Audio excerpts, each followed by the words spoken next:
my favourite things, coming to talk to young people. Great, that's a brilliant start. Are we ready, guys? Because I haven't been in a boys' school for a really long time, and you're sat beautifully, but are you ready for this talk? Oh, well, that is just really, I can't hear you. Are you ready for this talk? Yes. Oh, I think that's what I'm going to have to do. And I need to see some smiling faces. Can I see some smiles? Right, teeth, I need to see teeth. Right, I can start. Okay, so I'm going to talk to you a little bit about the journey that I've been on in my career, and then give you a few top tips for success. Does that sound okay? Yes? Good. I need a little bit of interaction. That's the kind of speaker I am, so I might ask you some questions. So I am a black woman of mixed heritage. My dad is from Guyana, my mum is English, and they met in the 70s.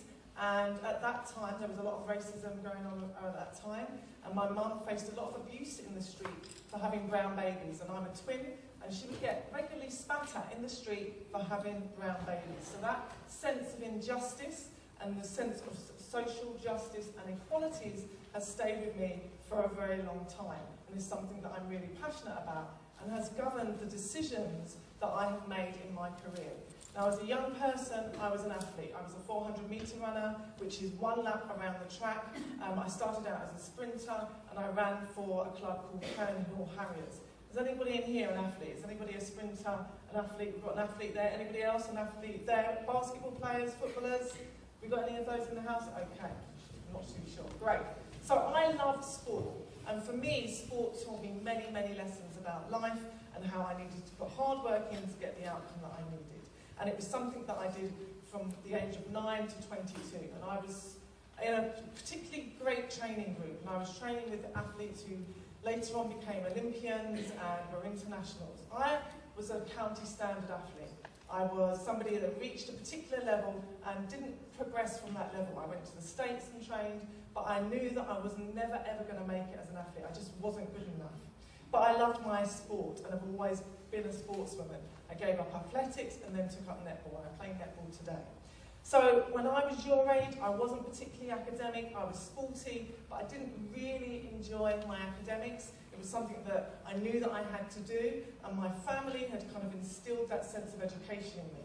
My gran came from Guyana over to England in the 50s, and when my dad was 3. She came on her own and paved the way for my family before my granddad. So she was a real inspiration to me and my sister. And so when I was at school, I got my GCSEs, I did well, got Bs, except for one. I'm going to tell you about that later on. And I did really well, and I decided, right, what am I going to do? I'm going to go after an 8 and do my A-levels. And it was then that I found some challenges. They were really tricky. And it certainly wasn't as simple as, 2 + 2 is 4, minus 3 is 1, quick maths by Big Shaq. It wasn't like that at all. Did you see what I did there, guys? Come on, you can laugh.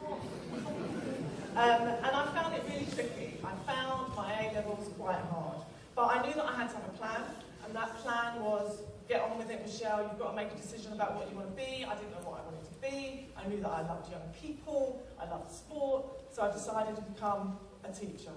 I went off to university and I did a teaching degree with sports science and PE. And I loved university. It was a time where I actually really succeeded, and I did well, and I got myself a 2-1, and then I went on to become a primary school teacher. I taught in a school in Brixton for 4 years, and then I went on and worked at Charlton Athletic Football Club. So I worked with Premiership footballers, and I used the power of football to engage with communities and set up big community sports programs. It was a job that I loved. It encapsulated all of my passions of equality, sport, and education. I was then headhunted, and the school came and found me, and it was a sports college, and said, Michelle, we want you to come and work for us, we want you to be our community manager and engage with the community and bring in lots of exciting people, famous people into the school and really work with our students around global citizenship. So I did that job, which was fantastic, and I worked with young people. I took them off to Singapore for the announcement of the London 2012 Olympic Games. I did lots of exciting things there. After that job, the council, Greenwich Council, said to me, because you're so into sport and PE, why don't you come across to the council and manage sport and PE across the whole of the borough and set up some sports partnerships for us. I did that, and then I was there for 15 years. I then managed RE, PSHE, I managed all the different kind of education areas across the borough. And one of the most exciting things that I worked on was the London 2012 Olympic Games. My job, well, I made it my job. I kept reinventing myself in my job because I would get bored really easily. So every year I decided I wanted to do something different. And I decided that I wanted to do all of the work around the Olympic Games. So I engaged with communities, I worked to create all of the exciting opportunities for young people to be involved in opening and closing ceremonies and doing all of the brilliant stuff that went with the Games. And now I'm a consultant. I developed my consultancy along the side, and people look at me and they're like, what does that mean? Well, it means that I write my own job description. It means that I am in charge of who I work with and what I do. So I'm a speaker, I'm a host, I'm a facilitator, I'm an advisor, and I deliver talks around equality and diversity. I set up conferences. I've just got back from working in Madrid with the International Paralympic Committee. I do some work moderating panel discussions. I did something at the UN this year in Geneva. I just did a talk in New York. And so basically, I make up my own job description. And it's really exciting. It's hard work. Yesterday I was advising the mayor around what he should spend his money on to do with sport and social integration. So the work that I do now, I would have never envisaged it, but it was built on hard work. So, I'm going to ask you a question now.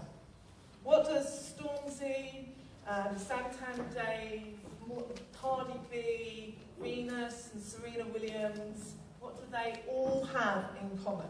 What do they all have in common? Hands up. Come on, guys. Young man over there.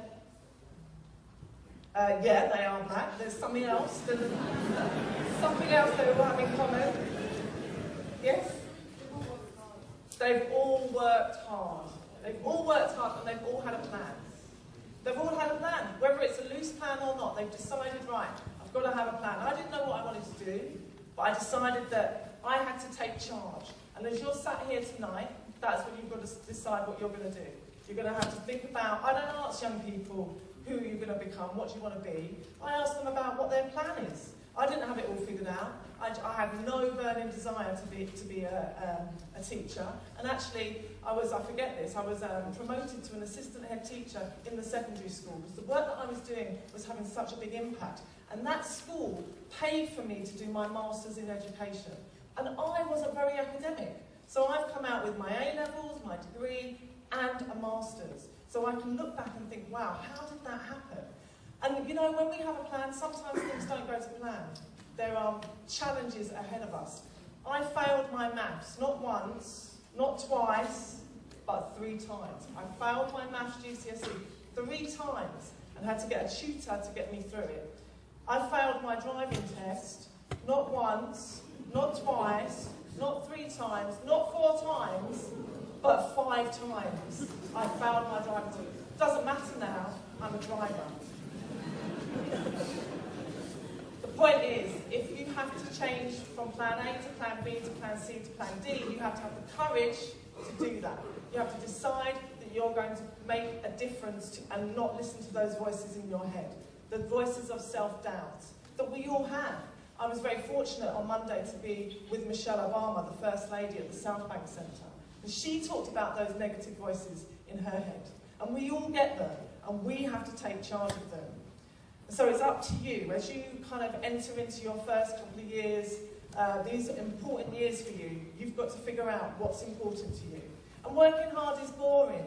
You know, nobody actually says it. We talk about working hard. It's repetition. You know, it really is.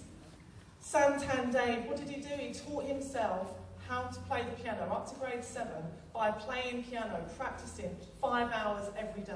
It's repetition.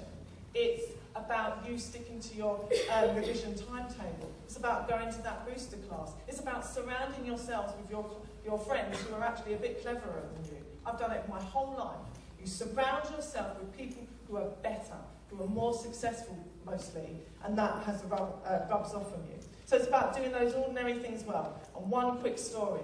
I'm a failed athlete, yes, but I have learned from my athletics so much. I was 15 years old. I was one of the fastest in London.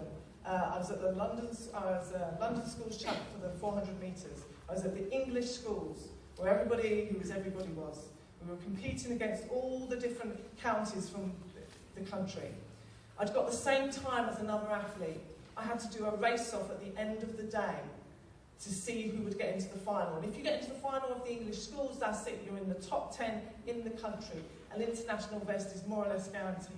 It was a big deal. We go to our blocks, gun goes, we're off. Neck and neck, all the way around, just like this. All the way around. We get to about 350, and lactic acid starts to take over. It feels like I'm running through treacle. And then all I can feel is the whoosh of air across my face as she passes me in the last 5 metres of the race, and she wins the race. And I lose, and I am devastated. And it is a loss that I can still feel today, 30 years on or so, because I didn't turn up. I let those voices of self-doubt creep in. I wasn't confident. She didn't have a better personal best than me. I was faster. I had longer legs, but she won because she believed in herself. So be confident, and one of the other things that I didn't do is I didn't visualise. So visualisation is really important. Usain Bolt does it. You have to see yourself doing really well. You see yourself acing that exam. You see it in your mind, and you feel those feelings that go with success, and that helps you. So remember, I didn't have a plan. I didn't know what I wanted to do, but now I've come full circle. Yes, I didn't make it as an Olympic champion. That's all I ever wanted to be. But now I work with Olympians and Paralympians, and I advise them, and I work all over the world, spreading the message around equality and fairness. And the message that I want to leave you with today is that you can do it, you can have courage, you can have confidence, and you can visualise your success. And for me, I had to make my granny proud.